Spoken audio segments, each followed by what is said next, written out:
I'm Troy Reynolds. And I'm Tricia Cave. You're about to go on the educational record.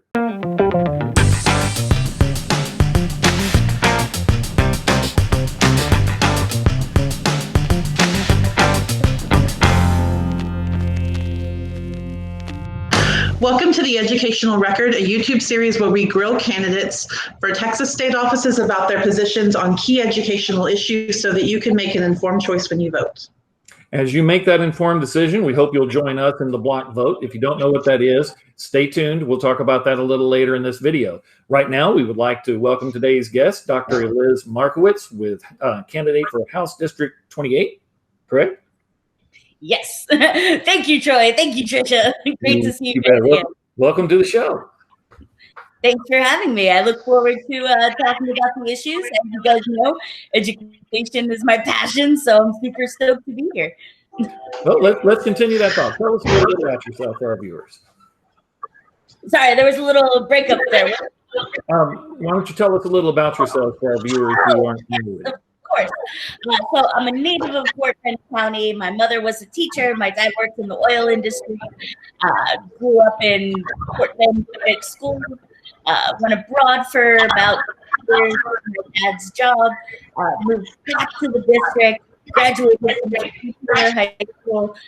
Went to Trinity University undergrad. Got a computer science major, started working at the Princeton Review, where I still work today, helping kids hear the evils of standardized testing, which we should definitely get rid of the STAR test. And then I had to get a master's in business. When my mother unexpectedly passed away in 2009, I decided to stop going down the corporate path and went into healthcare. Got a degree in health informatics, started working with Health and Human Services to reduce medication mortality rates due to adverse drug-drug interactions. And it was really great to actually have a role in saving lives. But I was still teaching, and I'm watching my students just drop like flies around me, not just in my teaching in the Princeton Review and in public schools, but my peers as well in this master's program are just unable to handle the work. And I wanted to know why. And I had an idea. I thought the root problem was our over-reliance on testing. And so I wanted to examine that. Went to University of Houston, got my doctorate in education, wrote my dissertation on the ills of standardized testing and how it's related to character traits, and it can be simply memorized information, and then ran for State Board of Education. We moved the needle from 33% to 41% in 2018, sets up whoever runs in 2022 for a solid win, and then came back to my home district to help serve the community that really helped raise me. Okay, it's good to see you again, Eliz. Can you give us an overview of your philosophy on public education? So absolutely. Public education is the foundation of our entire society. If we don't have a solid foundation where you can't expect anything else to be effective otherwise. So when we have a strong foundation of high quality public education that is equitable across all zip codes and doesn't discriminate based on race, ethnicity, gender, sexual orientation, geographical location, or socioeconomic status, we're providing the ability for every student to actually succeed and be a productive member of the global society in which we live. Unfortunately, we live in a system now where there's essentially a system of have and have-nots. And we don't have this equity across the board. So you can go from one zip code 20 miles away from another, and you'll see a massive amount of inequity in quality of education, quality of teachers, quality of material, quality of the institution itself.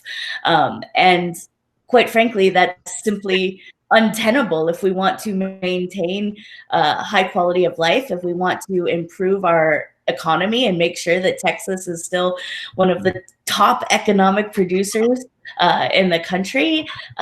Education is also linked to healthcare outcomes, linked to crime rates, linked to overall general quality of life.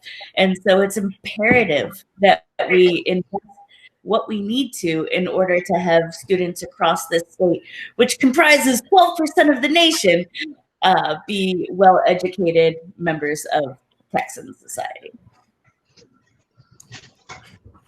Eliz, you're a block vote candidate, so you're familiar with the Texans for Public Education rating system. For those that don't know, we rate candidates as friendly, neutral, or unfriendly towards public education based on their record, their media statements, and any other information we can get our hands on. We know what friendly means to us. Can you talk about what friendly to public education means to you? Yeah, and I think this is a good question because I don't think a lot of people necessarily understand the terminology often. To me, what a friendly public education candidate is someone who is willing to go to bat and willing to advocate for the resources, tools, and anything necessary for students, teachers, and institutions of public education to succeed in the state of Texas. And will do nothing to negate that goal. So if you're for charters, that means you're unfriendly to public education because essentially you're funneling money that was public taxpayer money intended to bolster public education into an entity that does not actually serve the public. If you're pro-standardized testing and funding based on standardized testing, that is not pro-public education. Because standardized testing is simply rote memorization and has been found to be an invalid and unreliable metric of student aptitude and achievement, teacher efficacy, or institutional growth rates. And so it's completely antithetical to being a friendly education candidate to advocate for tools and alternative funding avenues that don't serve the actual public. Thank you. Preach, girl, preach.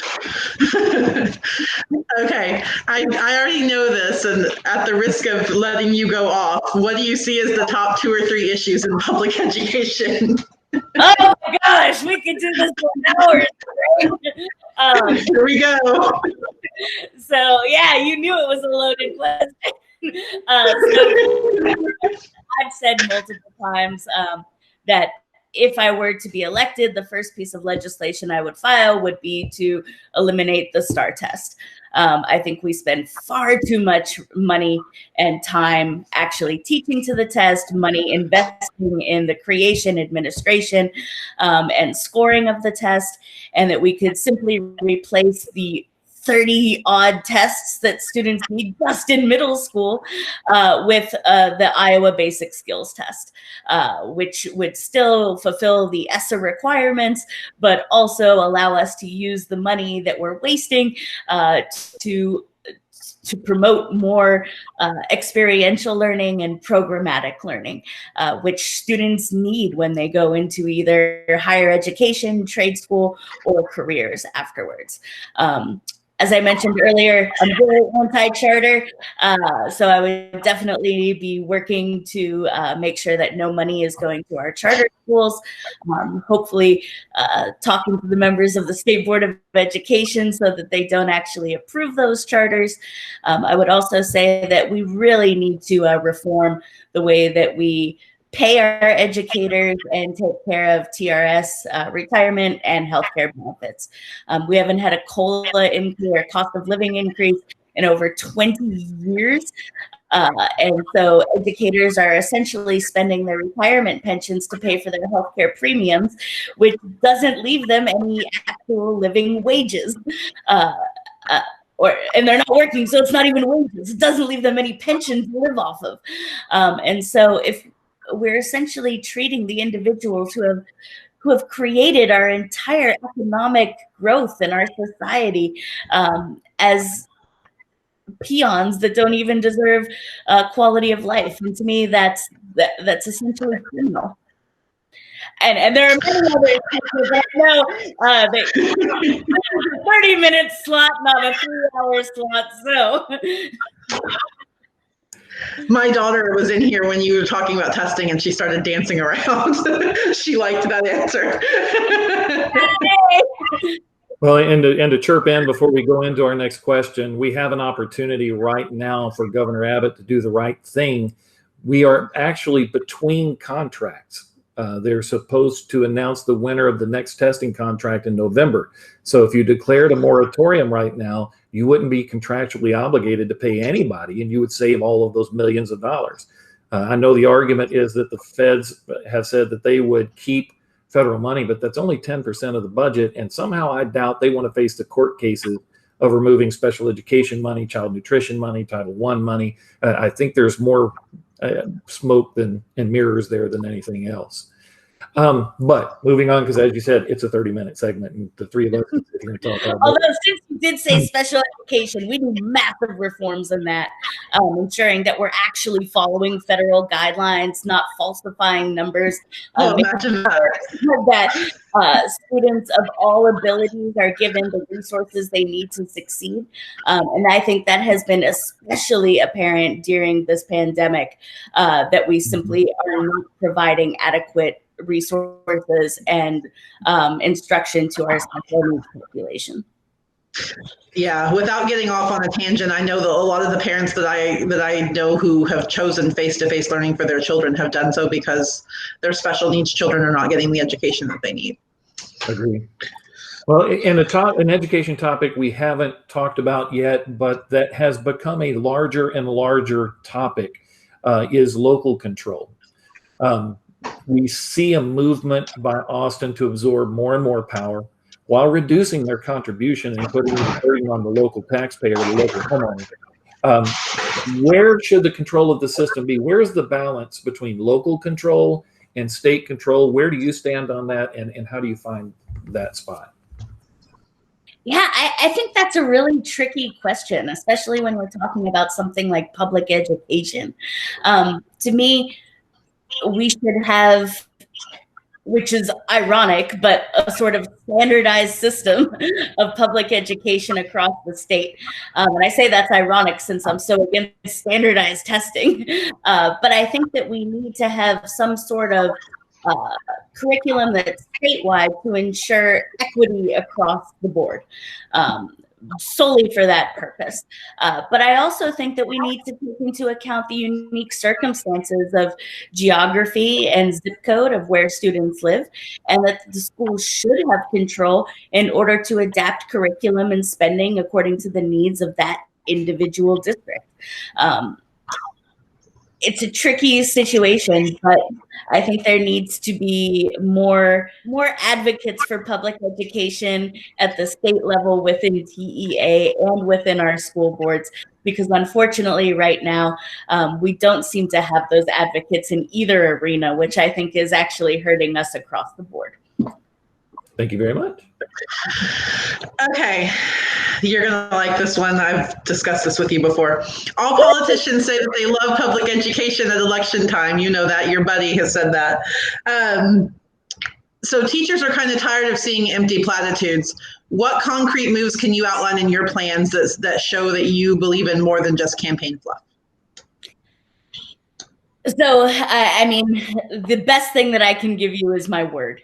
And whether or not you choose to believe that as individuals is obviously up to you. But I can promise you that I would do everything in my power to advocate for public education at the state level, whether that is eliminating the STAR test and increasing revenue for funding programs that benefit the students rather than benefit checking off metrics, whether that's working with teachers to provide them with the professional development that they need, but are not provided with and or forced to pay for out of pocket, whether that's ensuring that educators and counselors and school psychologists have the actual supplies they need in order to perform their job correctly and adequately, whether that's making sure that there are proper safety procedures and precautions put in place. So when we face uncertainties such as a global pandemic, teachers and students and administrators can go back to school with the understanding that they're entering a safe environment rather than risking their lives and having to draw up their wills. Whether that's talking about improving, as we said, TRS, the retirement system, and ensuring that teachers are covered via healthcare and they're not going bankrupt in order to afford their next dose of insulin in order to survive.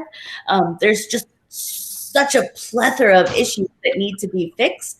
And I would say that, again, education is my passion. And so I can tell you that if there is an education problem that we need to fix, I can guarantee you that if you come to me, we will work on it together. Okay. Eliz, tell me this, around election time, every election cycle, you hear certain politicians come out and talk about public education is broken. You hear catchphrases like pipeline to prison and things like that.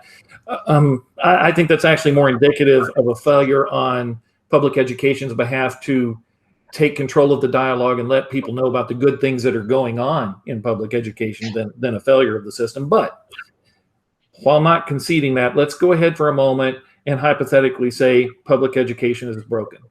What's broken and how do you fix it? So I actually do think public education is broken right now. So I think it's a fair statement.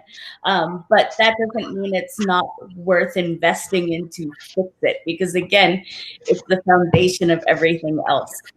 First and foremost, I would say that Texas public education formulas, funding formulas, are fundamentally flawed, and we need to essentially wipe the slate clean, start over, and redetermine how we are going to do funding.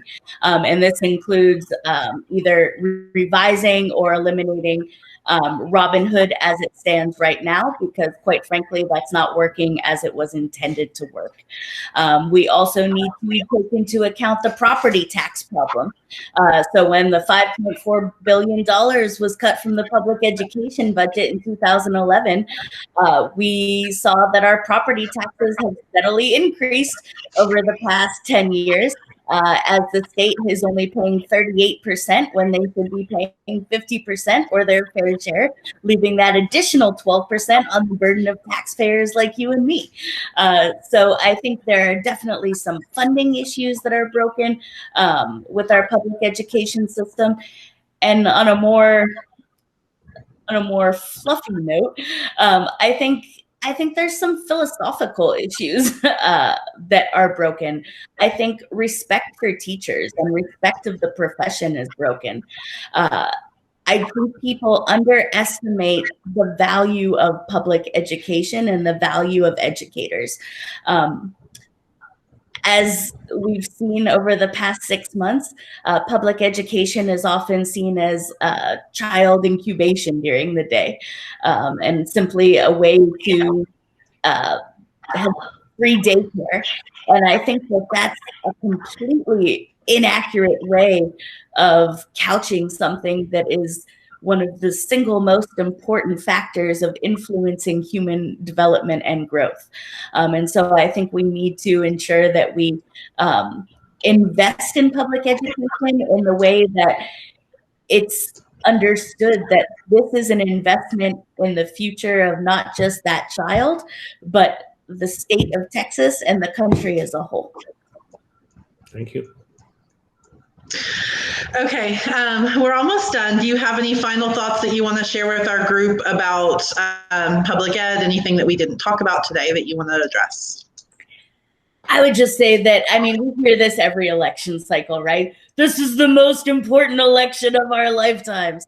But at least of my lifetime, this is the most important election of my lifetime. It really is. And I truly think what we've seen from a federal level is Betsy DeVos et al. Trying to privatize public education, trying to withhold funding to public schools if they don't reopen in a proper manner during the pandemic, which would in turn just allow the type of privatization in charter schools.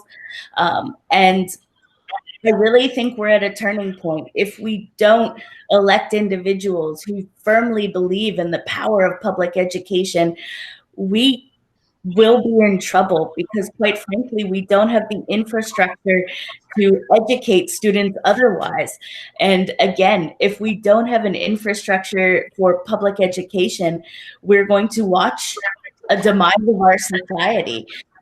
Because yes, as you mentioned, Troy, the school to prison pipeline, if we don't even have a school that's functioning in an adequate manner, well, that school to prison pipeline is going to increase tenfold. And if everyone is living in a society of high crime and low education, that leads to low quality of life. And essentially, we're just going to degrade our state and our country into a cesspool of terribleness. Not to end on a negative note or anything. Dun, dun, dun. Will be great.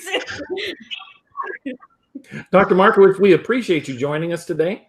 We encourage the voters in House District 28, which is Fort Bend County. Are there any other counties in with your district? Or purely we are still within Fort Bend County. Okay. We encourage people to join us in the block vote in voting for you, and wish you luck with your campaign. Thank you so much. I really appreciate you guys taking the time to speak with me. And anytime you want to talk about education, you know I'm your girl. It was great to talk to you, friend. As promised, a little more about the block vote. If you've never heard about the block vote, you're not alone. It's a new process that we espouse here at Texans for Public Education.